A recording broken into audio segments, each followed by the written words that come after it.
एक छोटी सी चीज़ बताना रह गई इससे पहले वाले वीडियो में या इससे पहले वाले पार्ट में प्रोस्टेट एसिड बेस कंसेप्ट में एक चीज़ और बताई जाती है ना, कि उसमें कॉन्जुगेट एसिड बेस पेयर्स को पता लगाया जाता है क्या होते हैं कॉन्जुगेट एसिड बेस पेयर्स की डेफिनेशन या यूं उनके बारे में बात की जाती है।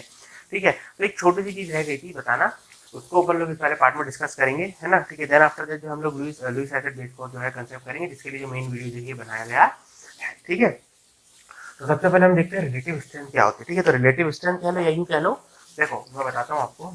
ठीक है, रिलेटिव स्ट्रेंथ या फिर रिलेटिव स्ट्रेंथ या फिर कह लो इस चीज को, अपने पास मान लो कोई एसिड है, मान लो अपने पास कोई एसिड है। ठीक है, देखो अगर हम कहें इसका कॉन्जुगेट बेस क्या होगा, तो आप क्या करोगे, एक H पॉजिटिव को कम कर दोगे तो आप क्या बना दोगे, कॉन्जुगेट बेस बना दोगे। ठीक है, तो बन जाएगा आपका क्या, एक बेस बन जाएगा, क्या बन जाएगा, कॉन्जुगेट बेस बन जाएगा। ठीक है, अगर मान लो ये एसिड जो अगर मान लो स्ट्रॉन्ग होता है, मान लो अगर ये क्या होता है, स्ट्रॉन्ग होता, तो जो बेस होता है ना वो वीक होता। यानी हम इसको कैसे कह सकते हैं, अभी मैं बताता हूँ आपको मैं इसको कैसे लिख सकता हूँ, लेकिन फिलहाल तौर पर आप इस चीज को ऐसे समझें।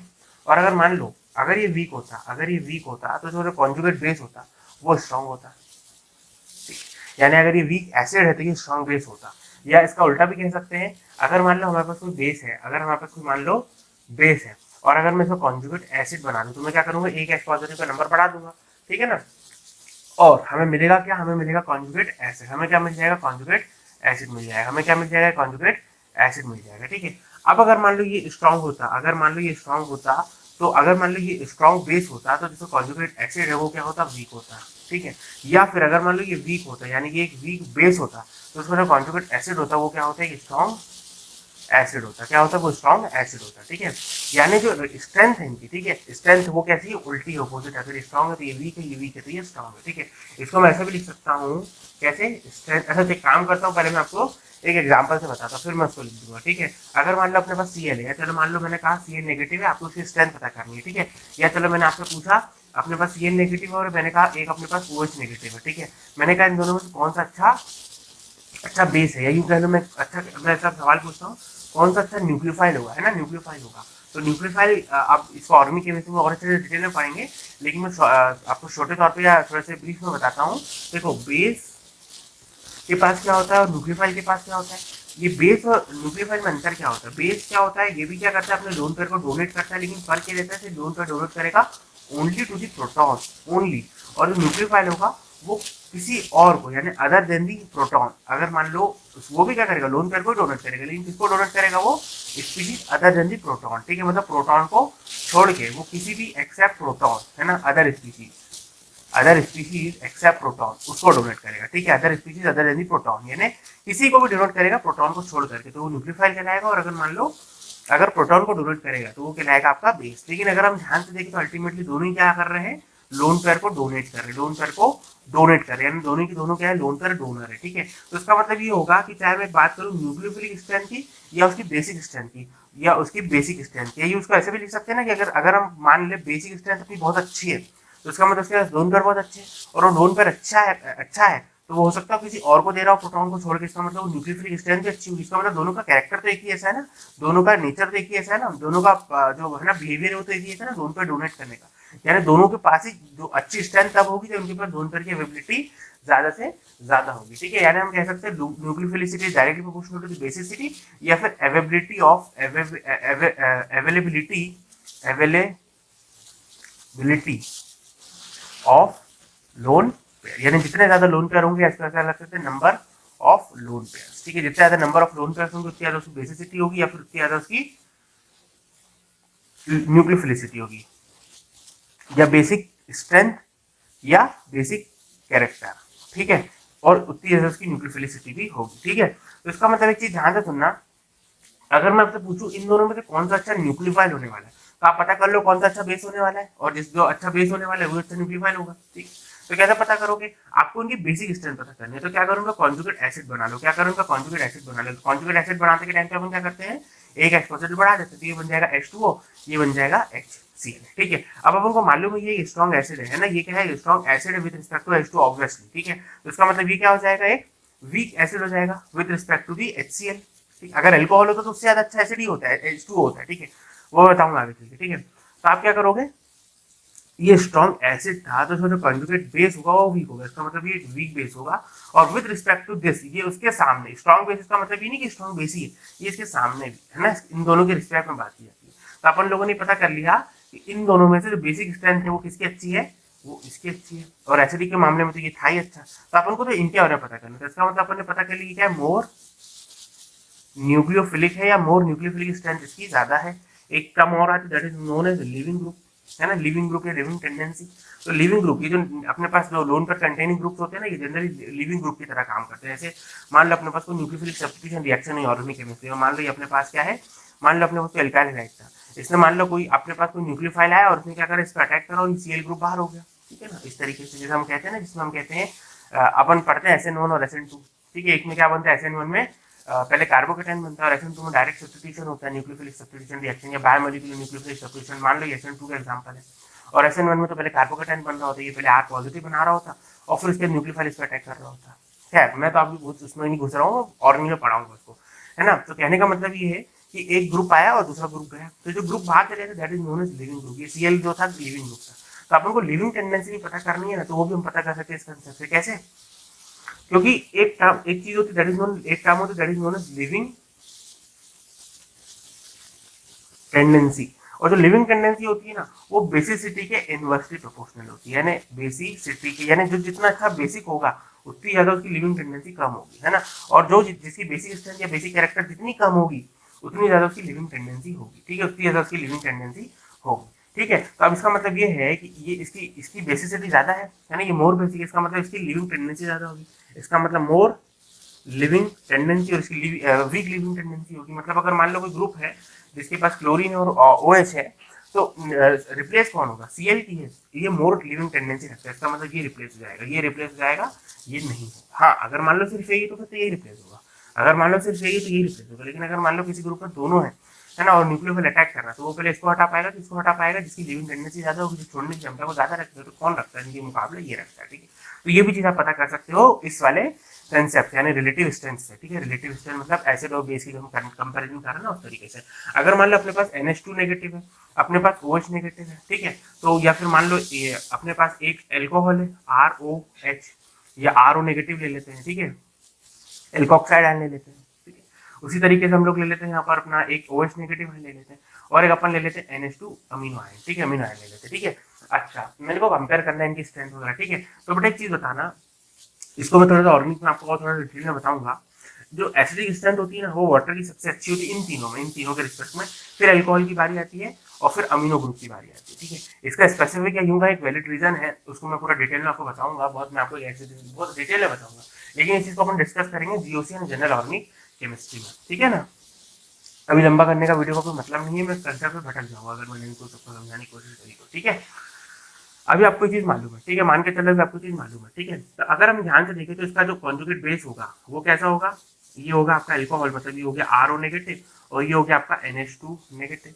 अपन को मालूम है दिस इज मोर एसिडिक, इसका मतलब ये वीक बेस होगा, यानी वीक बेस होगा, यानी बेसिक स्ट्रेंथ जो होगी वो NH2 की ग्रुप की सबसे अच्छी होगी, फिर अल्कोहल ग्रुप की आएगी, फिर OH नेगेटिव की आएगी। यानी अगर हम ध्यान से देखें तो इनकी बेसिक स्ट्रेंथ पता कर सकते हैं कि सबसे अच्छा बेसिक ये है, फिर ये है और फिर ये है। ये अटैकर भी अच्छा ही होगा, है ना, अटैकर भी अच्छा ही होगा। खैर इस टाइप की बातें अपन जो है सब बातों से कर सकते हैं। यानी पूरी कहानी को मैं एक छोटे से लाइन में लिख सकता हूँ क्या, कि अगर मुझे पता करना है किसी भी स्ट्रेंथ के बारे में, यानी स्ट्रेंथ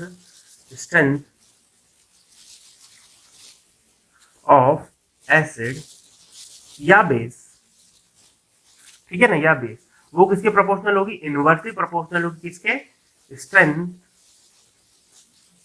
ऑफ इट्स, अगर एसिड है तो इट्स कॉन्जुगेट बेस, और अगर मान लो बेस है तो इट्स कॉन्जुगेट एसिड, ठीक है। यानी अगर मान लो कोई बेस है तो उसकी स्ट्रेंथ होगी उसकी कॉन्जुगेट एसिड के इनवर्सली प्रोपोर्शनल होगी, और अगर मान लो कोई एसिड है तो उसकी जो स्ट्रेंथ होगी उसकी कॉन्जुगेट बेस के इनवर्सली प्रोपोर्शनल होगी, ठीक है। इस चीज को हम लोग डिटेल में समझ लिया, ठीक है। जैसे अगर मान लो हमने एक एग्जाम्पल और बताया था, जैसे मान लो अपने बात करी है किसके बारे में, चलो हम बात कर लेते हैं NH2, या अगर हम बात करना चाहें तो ऐसे भी कर सकते हैं कि हम ले लेते हैं ROH, एल्कोहल ले लिया और हमने इसका कॉन्जुगेट बेस बना लिया दैट इज RO नेगेटिव, ठीक है। अपन को मालूम है, अगर मान लो अपन को कंपैरिजन करना है, क्या कंपेयर करना है, इन दोनों में कुछ ना कुछ कंपैरिजन करना है कि कौन सा अच्छा, या अगर मान लो आपको एसिड दे दिया, मान लो अपन को दे दिया RCOO नेगेटिव या चलो RCOOH, इसका कंजुगेट बेस क्या होगा, RCOO नेगेटिव। सबको मालूम है इन दोनों के रिस्पेक्ट में दिस इज मोर एसिडिक, इसको मैं और डिटेल में और बताऊंगा। इसकी तीन इक्विवेलेंट रेजोनेटिंग स्ट्रक्चर्स होती हैं, सॉरी दो इक्विवेलेंट रेजोनेटिंग स्ट्रक्चर्स होती हैं, RCRO, इसको लेते हैं RSO3H, ठीक है। इसकी तीन इक्विवेलेंट रेजोनेटिंग स्ट्रक्चर्स होती है, मतलब इसका जो है ना ये बहुत ज्यादा मैक्सिमम एसिडिटी लगता है ऑर्गेनिक केमिस्ट्री में, ऑर्गेनिक मॉलिक्यूल्स में, तो अच्छा खासा एसिडिक कैरेक्टर है। इसका जो कॉन्जुगेट बेस होगा वो क्या होगा, RSO3 नेगेटिव, ठीक है। तो दिस इज मोर एसिडिक, यानी एसिडिक के मामले में सबसे ज्यादा ये है, फ्री है इन तीनों में। तो अगर मैं बेसिक कैरेक्टर में बात करूं तो इसका कॉन्जुगेट एसिड यही कैसा, जो कॉन्जुगेट बेस होगा, अगर ये मान लो स्ट्रॉन्ग है तो इसका जो कॉन्जुगेट बेस होगा वो वीक होगा।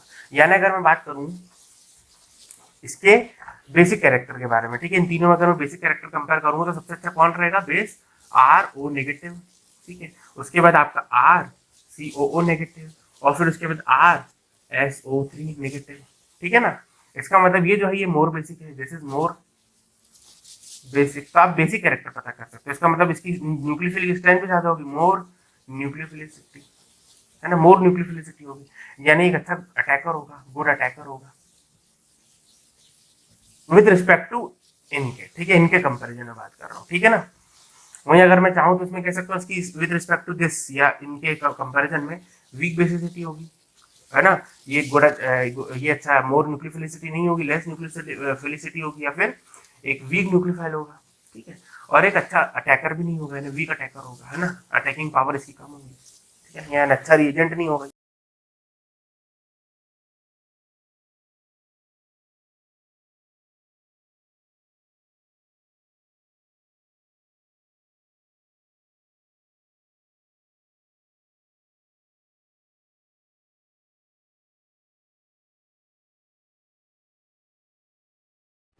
ठीक है ना। तो अगर मान लो किसी ने सवाल पूछ लिया ना आपसे, जैसे मैंने कहा Cl नेगेटिव, ये एक स्ट्रॉन्ग बेस होगा, ठीक है, या एक वीक बेस होगा, मैंने सवाल पूछा बताओ बेटा, तो आप क्या करोगे, इसका कॉन्जुगेट एसिड बना के देखोगे, तो क्या बनेगा, HCl बनेगा, ठीक है।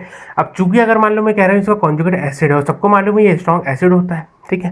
तो अगर कॉन्जुगेट एसिड अगर स्ट्रॉन्ग है तो जो बेस होगा ना वो वीक होगा, इसका मतलब ये एक वीक बेस है, ठीक है, ये क्या है, एक वीक बेस है, ठीक है। इस तरीके के आपको सवाल जो है पता होना चाहिए, ठीक है। हमने कहा कुछ भी एग्जाम्पल ले लो उठा करके, कुछ भी आपको जो दिमाग में है, मैंने कहा CH3COO नेगेटिव, ये एक वीक एसिड है, या एसिड बोल रहा हूँ सॉरी, ये एक वीक बेस है या एक स्ट्रॉन्ग बेस है, पता बेटा क्या है ये। तो आप क्या करोगे, इसको कॉन्जुगेट एसिड बना के देखो, कॉन्जुगेट एसिड, तो क्या बनेगा, CH3COOH। अब सबको मालूम है विथ रिस्पेक्ट टू HCl, तो एक वीक एसिड है ना। अब चूंकि ये वीक एसिड है, ठीक है, ये एक स्ट्रॉन्ग बेस होगा, ये क्या होगा, स्ट्रॉन्ग बेस होगा। अगर मैंने बोला कि इन दोनों की बेसिसिटी में कंपेयर करने को कभी मान लो जरूरत पड़ गई, जैसे ऑर्गेनिक में बहुत बार पड़ेगी आपको, तो ऑब्वियसली बात है ये स्ट्रॉन्ग बेस है, तो ये बेसिक स्ट्रेंथ जो इसकी ज़्यादा होगी, ठीक है, बेसिक स्ट्रेंथ ज़्यादा होगी, ठीक है, ठीक है ना। अब यहाँ पर बहुत सारे कंसेप्ट आते हैं ऑर्गेनिक में, आपको बहुत ज़्यादा जरूरत पड़ेगी। एक चीज़ होती है that is known as nucleophilicity, वो बेसिसिटी डायरेक्टली प्रोपोर्शनल होती है ना। Nucleophilicity is directly proportional to the basicity. और उसी तरीके से एक चीज़ होती है जिसको हम पढ़ते हैं, एक टर्म होती है that is known as leaving tendency. Leaving tendency basicity के इनवर्सली प्रोपोर्शनल होती है, ठीक है, जितना कम बेसिक उतना अच्छा वो लिविंग ग्रुप, ठीक है। तो उस टाइम पे आपको ये सब चीज़ों की जरूरत पड़ेगी। मैंने कहा कौन सा अच्छा ज़्यादा अच्छा लिविंग ग्रुप होगा, या फिर मैंने कहा कौन सा अच्छा बेसिक बेस होगा, या यूँ कहूँ कौन सा अच्छा न्यूक्लियोफाइल होगा, तो उस टाइप में आपको वहाँ पर जरूरत पड़ेगी, ठीक है। तो ये चीज़ आपको पता होना चाहिए। तो ये कंसेप्ट को लेके चलेंगे अपन लोग किसमें, ऑर्गेनिक में। पूरी सारी की सारी कहानी अपने साथ ऑर्गेनिक में भी जाएगी, बट ये थोड़ा सा स्पेशली ध्यान रखना, ठीक है ना, बात समझ में आती है ना। चलो, है ना। अब मैंने आपसे पूछा, एक क्वेश्चन करा देता हूँ आपको इस कंसेप्ट के ऊपर मैंने कहा arrange in the basic strength, या arrange the following on the basis of their basic character या बेसिक स्ट्रेंथ, ठीक है। जैसे एग्जांपल के तौर पर मैंने कहा CH3COO negative, OH negative, NH2 negative, और एक और दे रखा है उन्होंने अपन को Cl नेगेटिव, ठीक है, Cl नेगेटिव, ठीक है, ये चार अपन को दे रखे, ठीक है। देखो आपको क्या करना है, इनकी बेसिक स्ट्रेंथ बताना है, ठीक है, बेसिक स्ट्रेंथ बताना है, ठीक है। तो आप क्या करोगे, देखो सबसे पहले तो इनके सबके कॉन्जुगेट एसिड बना के रख लो। CH3COH ये हो जाएगा, H2O ये हो जाएगा, NH3 ये हो जाएगा आपका HCl, ठीक है। सबसे अच्छा खतरनाक स्ट्रॉन्ग एसिड कौन, ये। इसका मतलब सबसे वीक बेस होगा ये, सबसे वीक बेस होगा Cl नेगेटिव आयन, ठीक है, सबसे खतरनाक एसिड क्योंकि HCl है। इन सब में सबसे कम स्ट्रेंथ किसकी होगी इसके बाद, ठीक है। उसके बाद कौन आएगी, इसकी बारी आएगी एसिडिक कैरेक्टर में, फिर बारी आएगी इसकी। एक काम करो, सबसे पहले इनकी एसिडिक स्ट्रेंथ में इनको अरेंज कर लेते हैं। तो सबसे अच्छा एसिड HCl, फिर CH3COOH, ठीक है। फिर उसके बाद कौन है एसिडिक स्ट्रेंथ में, H2O। या आप ऑर्गेनिक में पढ़ो, बताऊंगा पूरा मैं ऐसा क्यों होता है, ठीक है, ये बताऊंगा मैं आपको पूरा, ठीक है। फिर उसके बाद बारी आती है अमोनिया की, ये एसिडिक कैरेक्टर हो गई। आपने पढ़ा होगा ऑर्गेनिक केमिस्ट्री में इन सब चीज़ों को, ठीक है। तो अगर मान लो मैं ये एसिडिक कैरेक्टर हो गई, ठीक है। अब अगर मान लो एसिडिक स्ट्रेंथ या एसिडिक कैरेक्टर हो गई, अगर मैं वीक या यूं कहूँ कि मैं बेसिक कैरेक्टर बताऊँ उनके कॉन्जुगेट बेसिस की, तो जो अच्छा एसिड होगा, जिसकी जो एसिड की स्ट्रेंथ सबसे ज़्यादा होगी, उसके कॉन्जुगेट बेस की स्ट्रेंथ सबसे कम होगी। इसका मतलब Cl नेगेटिव जो होगा वो सबसे वीक बेस होगा, ठीक है। Cl नेगेटिव सबसे वीक बेस होगा। इसका मतलब NH2 नेगेटिव सबसे ज़्यादा, फिर OH नेगेटिव सबसे ज़्यादा, फिर CH3COO नेगेटिव की बारी, और फिर उसके बाद बारी आएगी Cl नेगेटिव की। इसका मतलब सबसे अच्छा जो बेस होगा, सबसे अच्छा जो बेस होगा या स्ट्रॉन्ग बेस होगा वो कौन होगा? NH2 नेगेटिव, ठीक है। NH2 नेगेटिव जो है सबसे अच्छा तगड़ा बेस होगा इन सभी चारों में, ठीक है। बात समझ में आती है कि नहीं आती है ना? ये अपन लोगों ने कहानी जो पूरी बताई है, ठीक है। इस टाइप के सवाल जो आप बता सकते हो इस टाइप की बातों से। एक सवाल और लिख लो, एक सवाल और बताता हूँ आपको। मैंने कहा अपने पास दो एसिड है, एक यहाँ पे लिखता हूँ एसिड है, ये अपने पास ये अपने पास HX, ये अपने पास है कोई HY, ठीक है। इनके लिए अपन को क्या दे रखा है? इनके लिए अपन को pK की वैल्यू दे रखी है, ठीक है। pK की वैल्यू दे रखी है, इसके लिए pK की वैल्यू दे रखी है 5, इसके pK की वैल्यू दे रखी है 4, है ना। ये मेरे को ऐसा लग रहा है वाला सवाल मैंने करवा दिया था आपको। खैर क्या फर्क पड़ता है, फिर से करवा देता हूँ, क्या फर्क पड़ता है, ठीक है। मैंने बताया था आपको जो एसिडिक कैरेक्टर होती है, फर्क क्या पड़ता है, ये बात तो आपको कंसेप्ट से लेना देना ना, वो पीके के इन्वर्सली प्रोपोर्शनल होती है। ऐसा क्यों होता है मैंने आपको ऑलरेडी समझा रखा है। तो पीके की जिसकी जितनी ज़्यादा वैल्यू पीके की, उतनी उसकी स्ट्रेंथ एसिड की कम, ठीक है। तो अच्छा ये तो रिलेटेड, ठीक है। खैर इसका मतलब इसका पीके की वैल्यू ज़्यादा है ना, पीके की वैल्यू। अच्छा मैंने क्वेश्चन पूछा आप लोगों से कि एक्स नेगेटिव और वाई नेगेटिव, इन दोनों में कौन सा अच्छा ज़्यादा वीक बेस होगा, या कौन सा, या यूँ कहो मैंने क्वेश्चन पूछा आप लोगों से इन दोनों आयंस में से, है ना, किसकी बेसिक स्ट्रेंथ ज़्यादा होगी, है ना, किसकी बेसिक स्ट्रेंथ ज़्यादा होगी, ठीक है। ये है ना, इसकी 4 वैल्यू हो गई। अब मैंने आपसे क्वेश्चन पूछा है कि एक्स नेगेटिव और वाई नेगेटिव में से, या मैंने कहा कि ये आपका कह लो एक्स नेगेटिव और वाई नेगेटिव, मैंने कहा बेसिक स्ट्रेंथ एक्स नेगेटिव की ज़्यादा होगी वाई नेगेटिव से, या वाई नेगेटिव की ज़्यादा होगी एक्स नेगेटिव से, या एक्स नेगेटिव और वाई नेगेटिव की बराबर होगी, अपन को नहीं मालूम, नोटा वोटा कुछ भी कर लो, ठीक है, ठीक है। नन ऑफ द अबव, या फिर अपन वी कांट प्रेडिक्ट इट, ठीक है, ऐसा कुछ भी ले लो, ठीक। आपको पता करना है। बताओ बेटा कौन सा ऑप्शन करेक्ट होगा, ये बताओ कौन होगा। देखो पीके की वैल्यू मैंने बताई थी, एसिडिक कैरेक्टर जो होता है वो इनवर्सली प्रोपोर्शनल होता है पीके वैल्यू के, डायरेक्टली प्रोपोर्शनल होता है के। खैर ये चीज़ मैंने आपको बताई थी, ये रिलेशन मैंने क्यों बनाया था, ये कैसे बनाया था बताया था आपको, ठीक है।